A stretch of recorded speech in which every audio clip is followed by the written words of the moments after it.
penambang rakyat di seluruh Indonesia yang ada di provinsi di Rumah Besar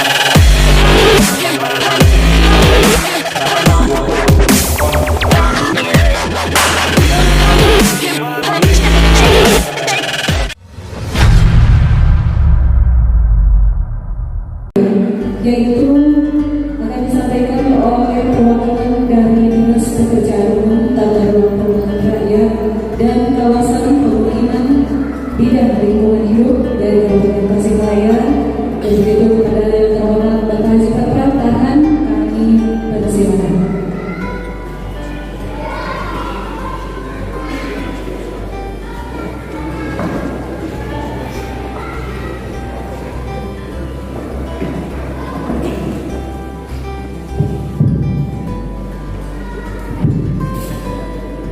Bismillahirrahmanirrahim. Assalamualaikum warahmatullahi wabarakatuh. Bismillah, alhamdulillah, wassalatu wassalamu ala rasulillah sayyidina Muhammad ibn Abdillah wa ala alihi wa sahbihi wa mawala. Asyhadu an la ilaha illallah wahdahu la syarika lah wa asyhadu anna Muhammadan abduhu wa rasuluh alladzi la nabiyya ba'dahu. Ya rabbi shrah li sadri wa yassir li amri wa hlul 'uqdatam min lisani yafqahu qawli. Yang kami hormati Pak Camat beserta unsur muspika, yang kami hormati para kepala desa, yang kami hormati para perwakilan dari dinas di lingkungan pemerintah Provinsi Jawa Barat dan juga di lingkungan pemerintah daerah Kabupaten Tasikmalaya, yang kami hormati Ketua DPC APRI beserta jajarannya, Ketua DPC APRI Kabupaten Tasikmalaya beserta jajarannya, dan para hadirin sekalian. Alhamdulillah pada kesempatan siang hari ini kita dapat berkumpul kembali dalam FGD untuk wilayah pertambangan rakyat. Kami dari Dinas Pekerjaan Umum, Tata Ruang Perumahan Rakyat dan Kawasan Pemukiman dan Lingkungan Hidup atau DPU-PLH Kabupaten Tasikmalaya, pertama memperkenalkan dulu, saya Farhan dari Bidang Lingkungan Hidup. Diperintahkan oleh Pak Kadis DPU-PLH untuk menyampaikan beberapa hal yang terkait dengan wilayah pertambangan rakyat, bahwa tadi disinggung tentang sejarah bagaimana pertambangan rakyat ini terbentuk. Mungkin karena saya secara pribadi terlibat langsung dalam bagaimana perjuangannya pemerintah Kabupaten Tasikmalaya memperjuangkan masyarakat di Kecamatan Cineam dan Karanggaya untuk memperoleh legalitas dalam bentuk wilayah pertambangan rakyat. Komitmen pimpinan kami, komitmen Bapak Bupati Tasikmalaya untuk memfasilitasi keinginan masyarakat dalam hal legalisasi pertambangan yang sudah memang berakar atau sudah menjadi sebuah profesi dari sejak dulu tentang penambangan emas ini. Dimulai dari tahun 2020, Pak Bupati memerintahkan kepada kami untuk segera mengajukan kepada kementerian lewat gubernur pengajuan WPR wilayah Tasikmalaya. Sebetulnya Pak Bupati menginginkan ada daerah lain, tetapi karena komitmen beliau salah satunya memprioritaskan daerah Cineam dan Karanggaya karena ini sudah turun-temurun menjadi sebuah profesi. Tadinya ada daerah lain di Kabupaten Tasikmalaya yang diajukan, tetapi berdasarkan juga pertimbangan banyak hal termasuk dari kementerian, bahwa akhirnya ditetapkan bahwa untuk WPR di Kabupaten Tasikmalaya itu untuk pertambangan di Karanggaya dengan Cineam. Namun keputusan Menteri ESDM tersebut tidak serta-merta bisa bisa dilaksanakan atau diproses lebih lanjut dalam IPR izin pertambangan rakyat, karena dari kementerian mempersyaratkan 2 dokumen lagi yang harus disusun sebelum ada izin pertambangan rakyat. 2 dokumen itu adalah dokumen pengelolaan WPR yang dimana Menteri SDM memerintahkan kepada Dinas ESDM Provinsi untuk menyusun dokumen pengelolaan WPR. Sementara dokumen yang kedua adalah KLHS. KLHS ini wajib disusun oleh Dinas Lingkungan Hidup atau OPD yang menangani lingkungan hidup, yang kebetulan sekarang OPD-nya adalah DPUDRLH, sebelumnya adalah Dinas Lingkungan Hidup. Maka pemerintah Kabupaten Tasikmalaya, karena ini adalah amanat undang-undang, kalau yang namanya WPR, dokumen-dokumen pendukungnya harus disusun oleh pemerintah. Dalam hal ini 2 dokumen ini wajib disusun oleh pemerintah.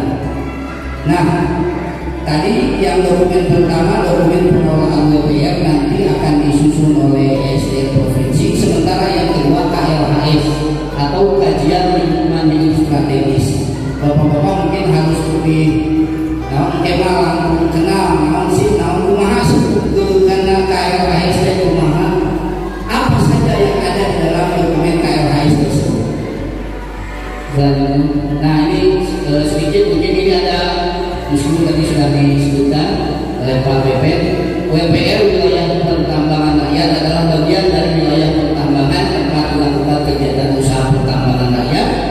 Nah ini kita proses masih di sini. Kemudian setelah ada WPR nanti ada izin pertambangan rakyat, yaitu izin untuk melaksanakan usaha pertambangan dalam wilayah pertambangan rakyat dengan luas wilayah dan investasi terbatas. Ini pengertian undang-undang. Artinya terbatas. Kenapa? Karena tadi disebutkan untuk perorangan IPR itu hanya 5 hektar, sementara untuk koperasi maksimal 10 hektar. Itu. Dan kemudian terbatasnya bahwa pertambangan rakyat itu harus dikelola atau harus ditambah oleh penduduk setempat, tidak oleh penduduk di luar wilayah tersebut. Demikian pula dengan koperasinya, bahwa pengurus koperasinya adalah harus penduduk setempat.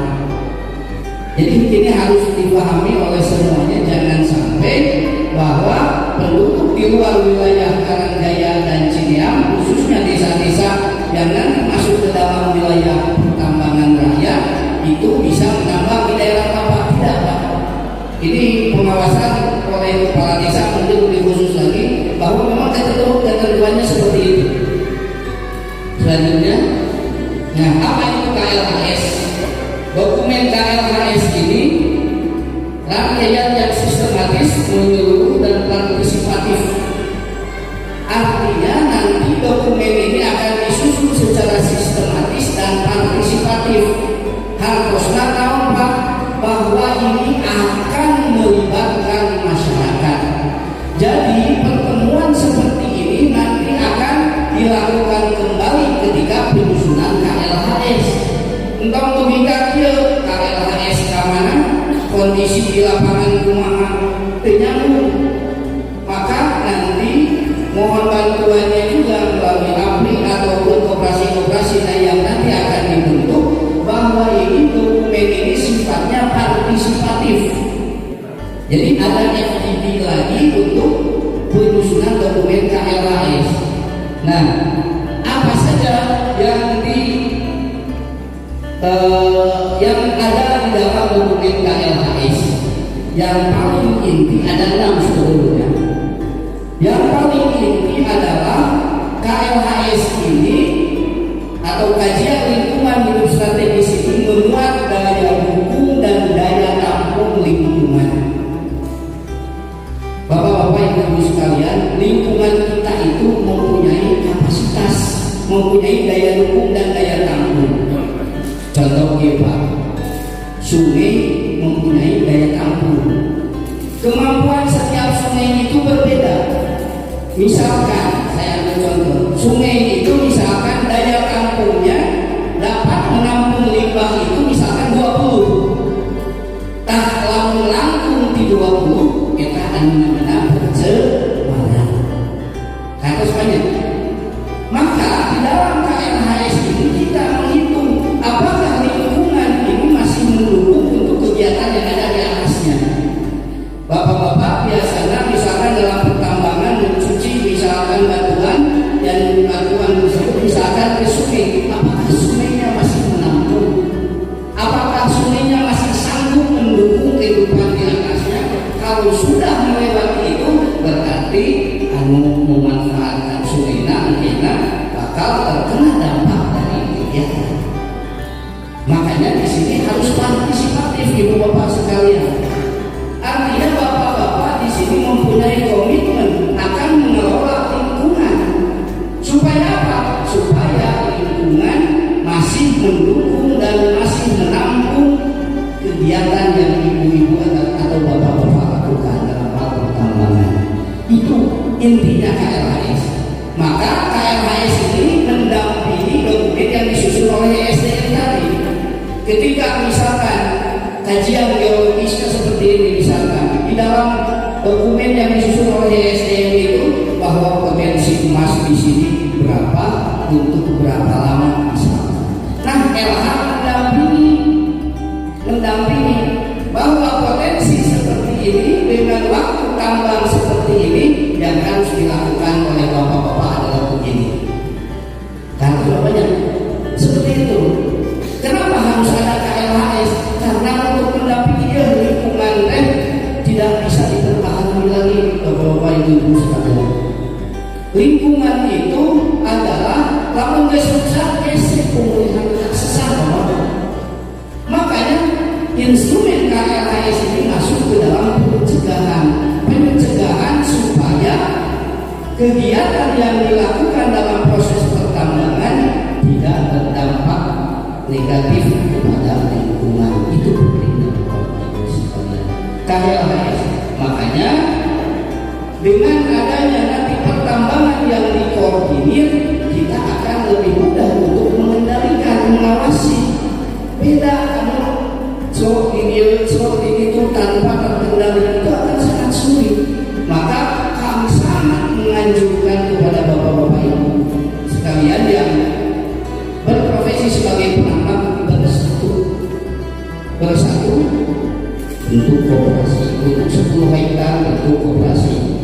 Ini kan beberapa yang di Kecamatan Cimahi Tarangga 80 hektar ya, 80 lebih. Jadi mungkin ada 8 kooperasi karena maksimal 10 hektar pada satu kooperasi.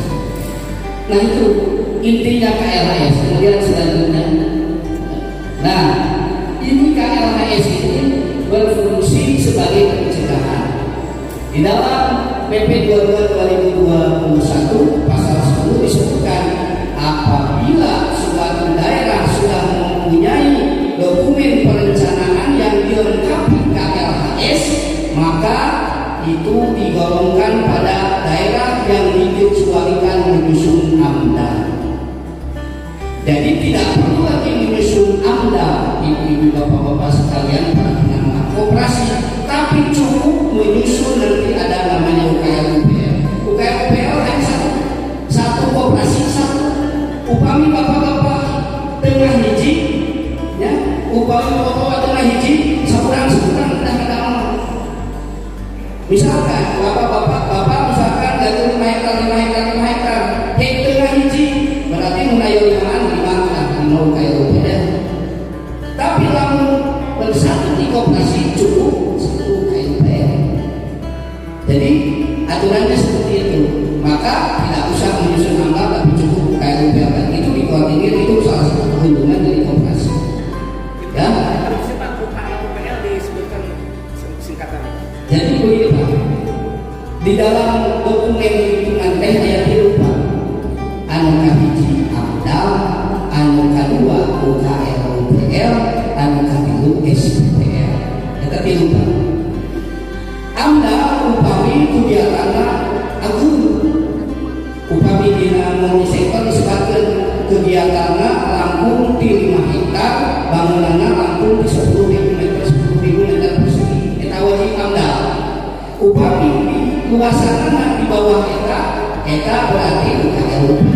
Tah upami tos aya KLHS meskipun operasi 10 hektar kedah amdal. Cekap UKL.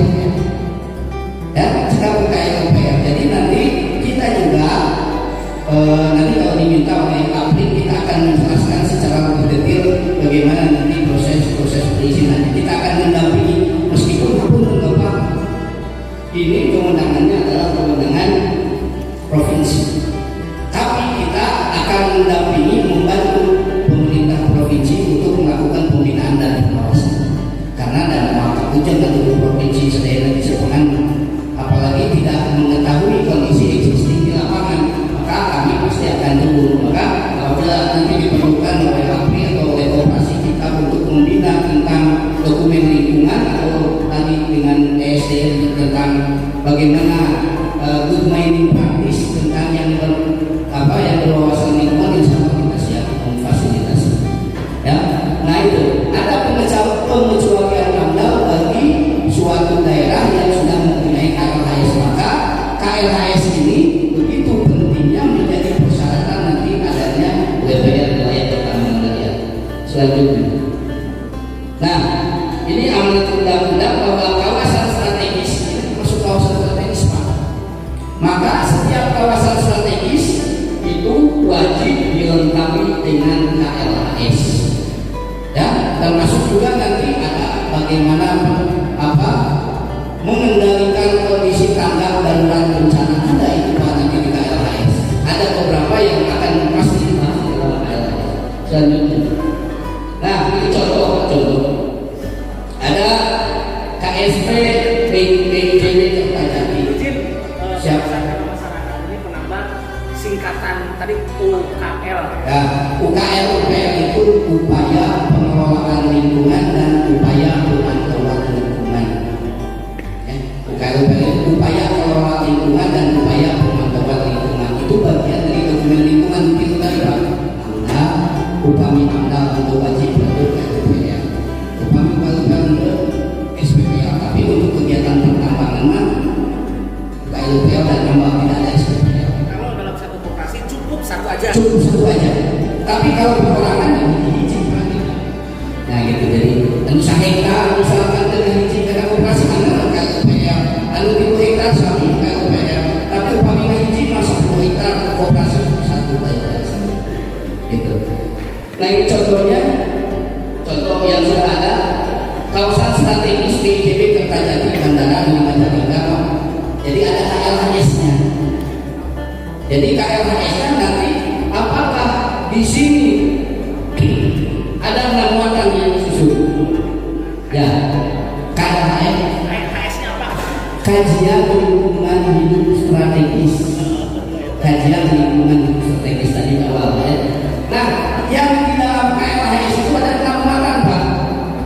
Ada kapasitas daya dukung dan daya tampung lingkungan hidup untuk pembangunan. Yang itu tadi saya jelaskan. Apakah lingkungan masih mendukung? Apakah kapasitas lingkungan masih memenuhi untuk dilakukannya kegiatan? Itu yang pertama. Yang kemudian yang kedua, perkiraan mengenai dampak dan resiko lingkungan itu. Contoh tadi, upami misalkan dina dokumen anu disusun ku ESDM, dokumen pengelolaan WPR, usia tambang misalkan 20 tahun. Berdasarkan KLHS ini bisa saja berubah.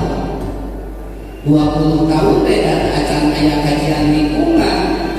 Tetapi kalau sudah ada kajian lingkungan bisa bertambah, bisa berkurang. Mungkin 20 tahun potensi tambangan, tapi lingkungan sudah tidak mendukung. Contoh upami penambangan misalkan kahanap karena seberlian jadi lapil di atas misalkan. Berarti sebetulnya ini sudah tidak bisa mendukung lagi, alam atau lingkungan sekitar tidak mendukung lagi. Atau sungai misalkan Bapak wijen di dia tahan apa misalkan sungai mengalir misalkan di di Kataran Gaya, ternyata sungai sudah tidak mampu lagi mempurifikasi. Jadi sungai itu punya kemampuan untuk memurnikan sendiri. Contoh ya, Bapak dia pabrik aci, ya. Pabrik aci micin ke Walungan, kemudian cair terus maju. Di dia biasa tercemar, ini itu mampus tidak tercemar.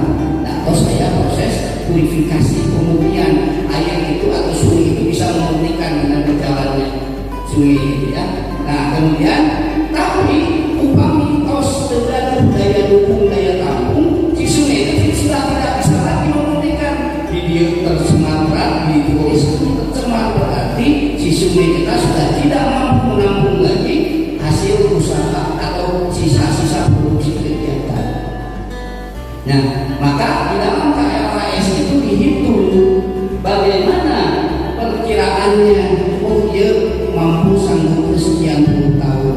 Kalau misalkan biasa dengan cara-cara biasa, ternyata misalkan inovasi ternyata menambangnya lebih ramah lingkungan, mungkin lebih lama waktu tambangnya atau daya dukungnya semakin lama, bisa seperti itu.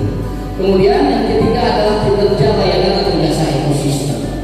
Ya, kayak dijelaskan lebih detail tentang jasa ekosistem. Kemudian efisiensi pemanfaatan sumber daya alam. Kemudian tingkat kerentanan dan kapasitas adaptasi terhadap perubahan iklim, dan terakhir tingkat ketahanan dan potensi keanekaragaman hayati ini yang nanti akan muncul. Termasuk juga kita memperhitungkan di hutan untuk petani ini masih memungkinkan atau tidak untuk dilakukan pertambangan di bawahnya, ya, atau misalkan lahan-lahan milik desa, lahan-lahan milik masyarakat, apakah masih mampu enggak? Jadi tidak hanya daya dukung daya tampung, tapi juga keanekaragaman hayati. Harusnya manusia di alam di dunia membutuhkan yang lain. Kita membutuhkan pohon, kita membutuhkan hewan. Nah, bagaimana potensi terganggunya keanekaragaman hayati ini dengan kegiatan pertambangan, sehingga nanti dihasilkan formula begini: pertambangan yang diperbolehkan karena kurgil. Kemudian nanti pertambangan yang mengizinkan misalkan dengan 200, misalkan muncul angka 200, tapi 200 mah kedah ngajengkeun deui mati tos di luar kapasitas lingkungan. Itu kinerja secara garis besar KLHS. Selanjutnya, nah ini peraturan menteri tentang kewajiban untuk KLHS. Jadi karena ini memang harus disusun oleh pemerintah daerah. Selanjutnya, nanti KLHS ini akan divalidasi oleh pemerintah provinsi. Dan ketika kita sudah menyusun KLHS yang partisipatif tadi, nanti bapak-bapak pasti kenal lagi, terutama para penambang dalam penyusunan KLHS. Kemudian nanti disusun oleh tim ahli, dan nanti hasil kajian itu akan divalidasi di lingkungan hidup, di dinas lingkungan hidup provinsi Jawa Barat. Nanti dikeluarkan surat keputusan gubernur bahwa KLHS ini disetujui. Dan dalam menyetujui, validasinya tetap dari pemerintah provinsi. Ya, selanjutnya, nah ini juga sama terkait dengan KLHS tentang undang-undang yang baru. Nah itu mungkin yang dapat kami sampaikan tentang sedikit gambaran tentang KLHS. Mudah-mudahan dapat dipahami oleh bapak-bapak ibu sekalian, terutama dari penambang dan juga dari APRI, untuk mensosialisasikan bahwa pemerintah juga mempunyai kewajiban untuk menyusun salah satunya adalah dokumen KLHS. Hanya mohon maaf saja, meskipun mungkin disusun akhir tahun ini, kalau akhir tahun ini mudah-mudahan ya pasti validasinya 16 tahun. Atau kalau misalkan Januari kalau disusun nggak jadi masalah, tetap. Jadi nanti kami juga sebenarnya lagi menunggu juga dokumen yang dulu, dokumen ini jadi nanti ada KLHS.